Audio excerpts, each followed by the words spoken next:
listening to Second Chance Ministry Radio.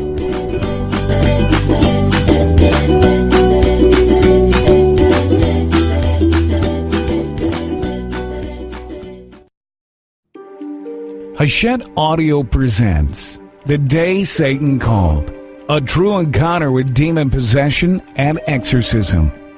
Written and read by Bill Scott. Chapter 5, She Lives Inside Me. My wife and I went directly to bed. We were too exhausted to speak about the experiences of the evening. We just drove home silently, fell into bed, and drifted into a restless slumber. We hadn't slept very long when the phone rang. It was just about 9 a.m. I groaned. I had barely gotten an hour of sleep. It was Alan, a staff member at the radio station. He said Lacey had called looking for me, and Roxanne was also calling for me.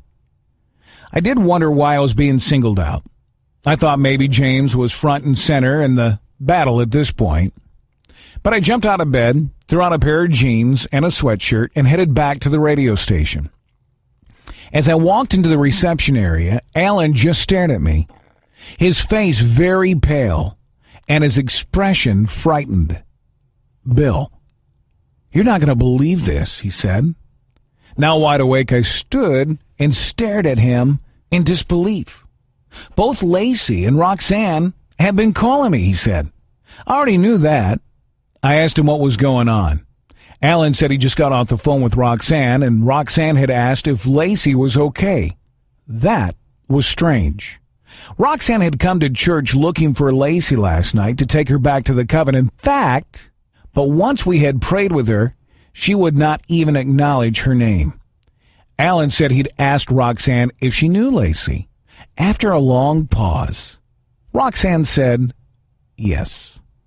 Then he asked if Roxanne knew where Lacey was right now. And again, Roxanne answered yes. After a long pause. "How do you know?" he asked her. "Where is she?" Roxanne had told him, "She's here." "Well, how did she get there?" Alan asked, wondering how she got over to Roxanne's friend's house. "She came with me," she answered. "You picked her up on the way over this morning?" he asked. Alan said there was another long pause, where he wondered if he had lost connection. So he repeated his question.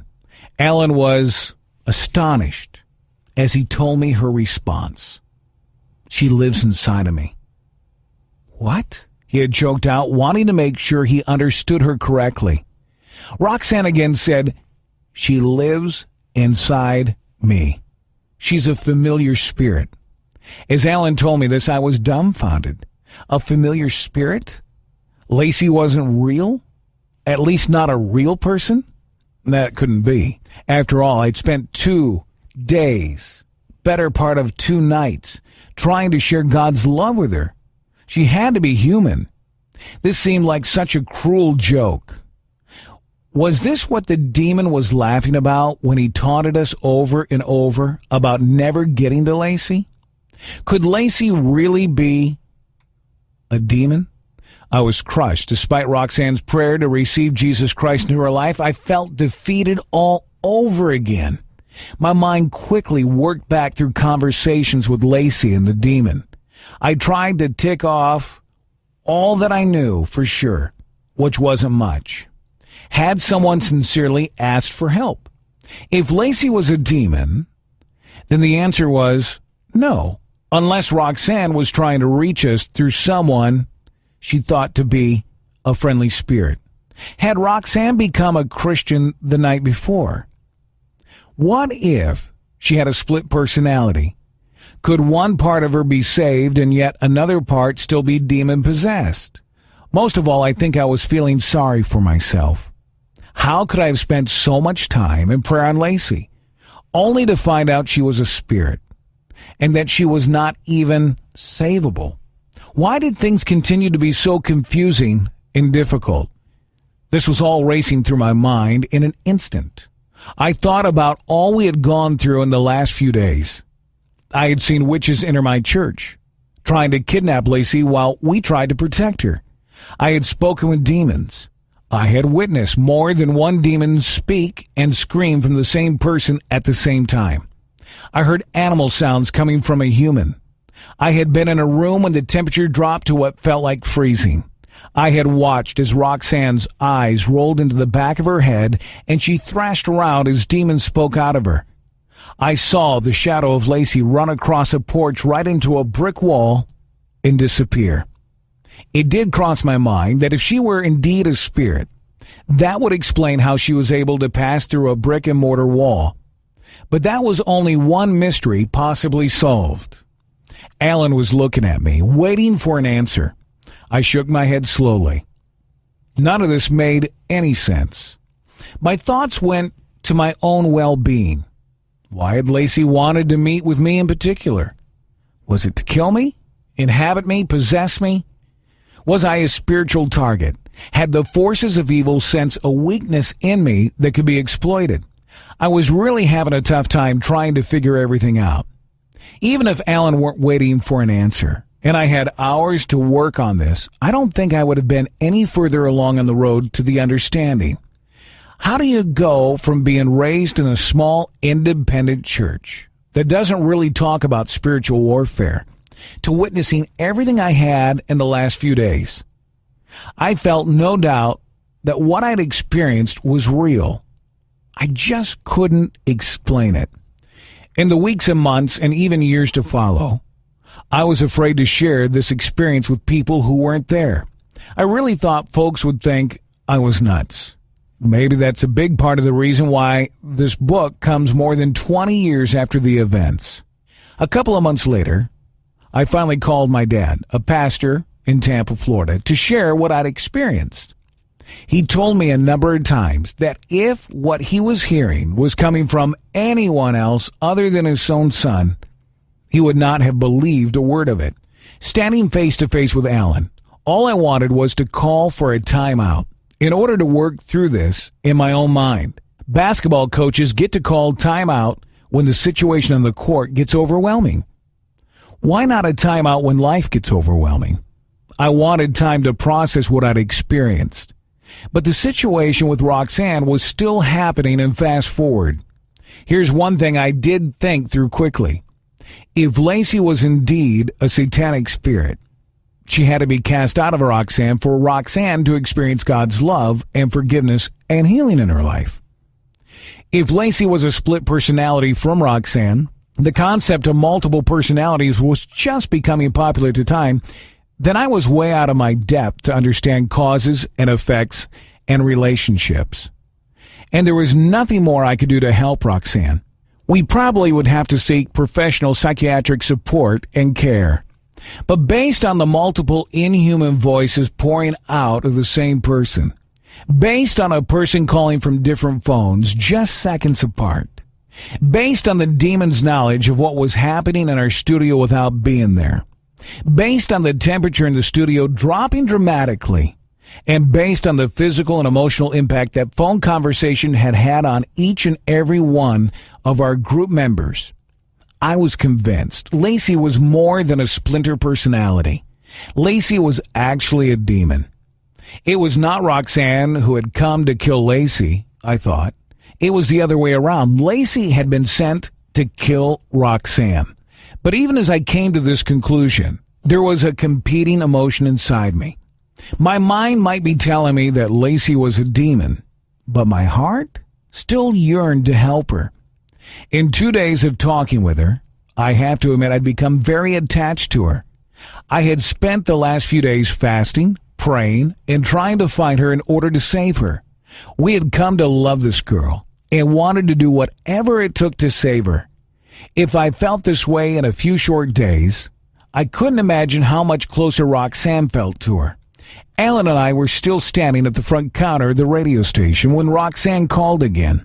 I had told her to come over to the church to talk. She said she could leave to drive over in just a few minutes. We knew it would take Roxanne about 45 minutes to make it back to the church from her friend's house. Alan and I called some of the group members who had walked with us through this event and asked them to meet us over at the church as well, so we could continue this most unusual journey together. While waiting for Roxanne to arrive, I continued to work on what I would say to her. I was convinced that Lacey was a spirit, and not a friendly one, but rather a demon spirit. She dressed herself as a young victim to elicit sympathy, but she was evil. The Apostle Peter described Satan as a roaring lion. Be sober, be vigilant, because your adversary the devil walks about like a roaring lion, seeking whom he may devour. 1 Peter 5 verse 8. But the Apostle Paul also warned us to be on guard, for Satan himself transformed himself into an angel of light. 2 Corinthians 11:14. What was Roxanne's response going to be when I confronted her with her need to let go of Lacey? When I told her that Lacey was a demon pretending to be her friend? For that matter, what would Lacey's response be? What if she took over Roxanne's body and became violent toward us, or even against Roxanne herself? I prayed again and again for God to help me. I was trying so hard to say and do the right things, but this was unknown territory for the staff and me. One thing I was sure of, I was not going to give up on someone who needed God's love. Looking back at this moment today, I would point out that professional and practice of Christian counseling was relatively new in the early 1980s. Even non-Christian mental health was still a debate, with lots of embarrassment and shame associated with those in need of help. Like its secular counterpart, Christian counseling was a growing movement, but not nearly as widespread. There are plenty of discussions in the church about ways Christian theology and modern psychologies were compatible, as well as the debate on how they were incompatible. I guess there still is, though most pastors and Christian traditions recognize the importance and the place for therapy in ministry. We may not always agree and recognize which problems are primarily spiritual or which are primarily psychological, or which need both forgiveness and some form of psychological treatment, but we commonly agree that traditional Christian practices like prayer can be assisted with psychological therapies to bring about growth and healing. If I'd been more aware and educated on certain things at that time, my story about my experiences with Roxanne might have ended right then and there. But I do know that God uses imperfect people with partial and imperfect knowledge and skill to do his work. So I don't look back with apology or regrets. I believe that I emerged from the story with my faith intact and stronger than ever because I was willing to be used. Roxanne finally knocked on the entrance door of the radio station. I opened the door to let her in. I could see in Roxanne's eyes that she was very uncomfortable and very nervous about our second encounter. I brought her into the meeting room where we had done most of our praying and spiritual warfare the night before. Alan and the other group members joined us. I didn't waste time and asked her directly, "Roxanne, is Lacey inside of you?" Roxanne answered timidly, "I believe she is." "Roxanne, you know as a child of God you can't have a spirit that is not from God living inside you, don't you?" She put down her head and wouldn't answer. "Lacey isn't from God, is she?" Still no answer. I spoke as gently and softly as I could. I told Roxanne that if Lacey was inside her, she needed to pray and let go of her and command her to leave in Jesus' name. I told her she now, as a child of God, had the authority to do that, to be free from harmful, controlling influences. I believe this is what Roxanne wanted with her heart. And since, just as Lacey was sent to kill her, she had come to the church the night before to kill Lacey, but it would have been in the form of suicide, and Lacey still would have won. This new way of being rid of a destructive force was alien to her. Roxanne and I continued to talk about Lacey being inside of her. Roxanne began to emotionally pull away from the group and me.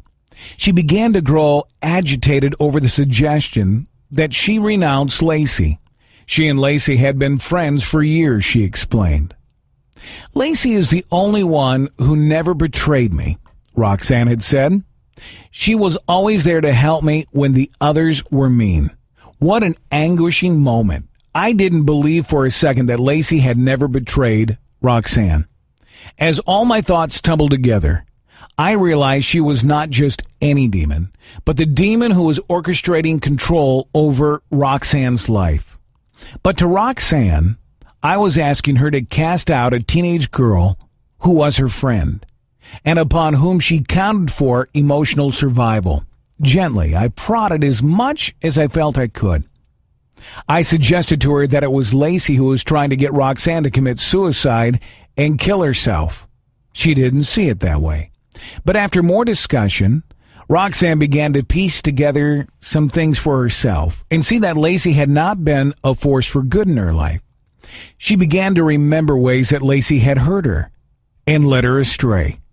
She agreed to pray against Lacey and commanded her to leave. As Roxanne began praying, I could see her eyes sharpen and then lose focus. I braced myself.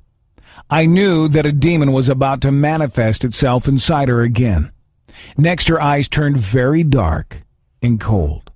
And as had happened the night before, her face began to contort and change appearances.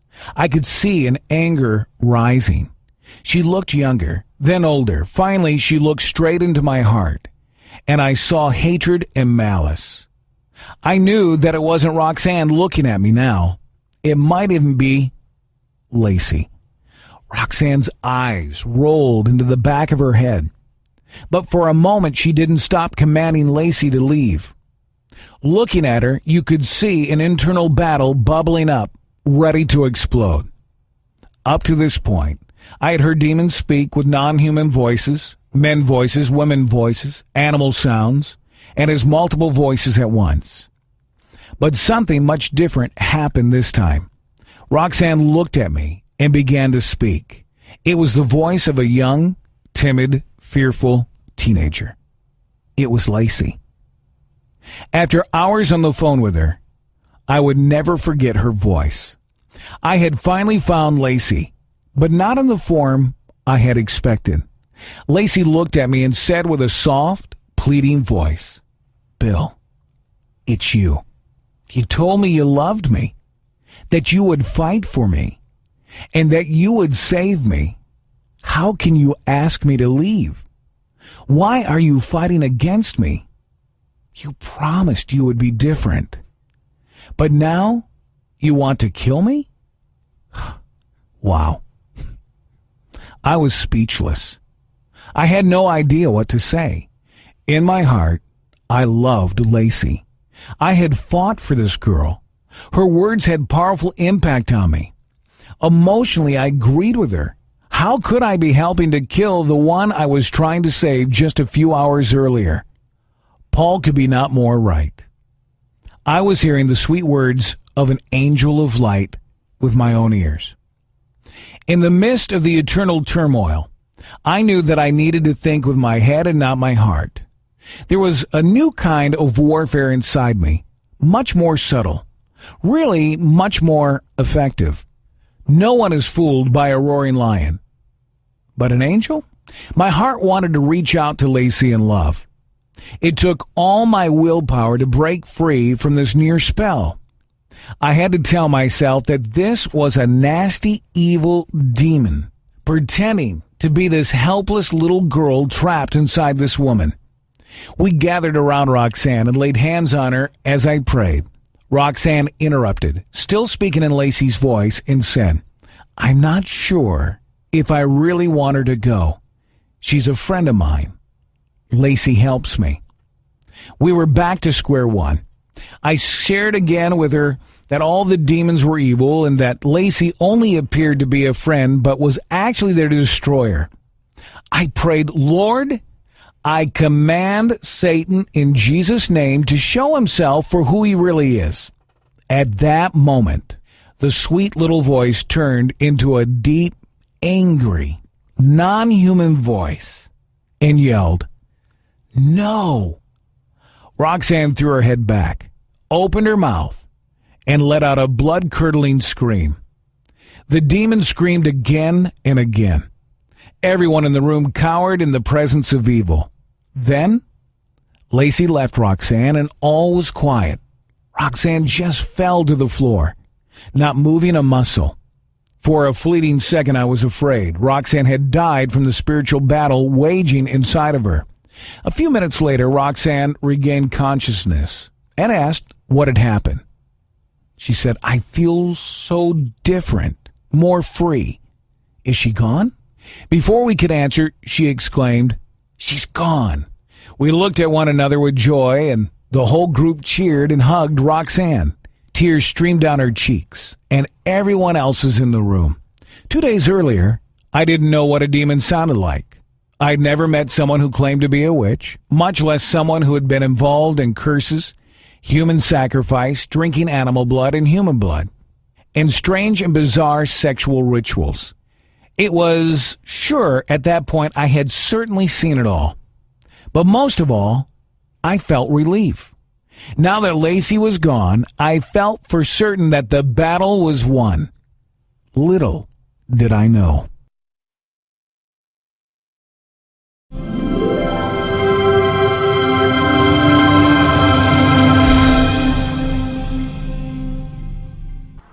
You are listening to Second Chance Ministry Radio.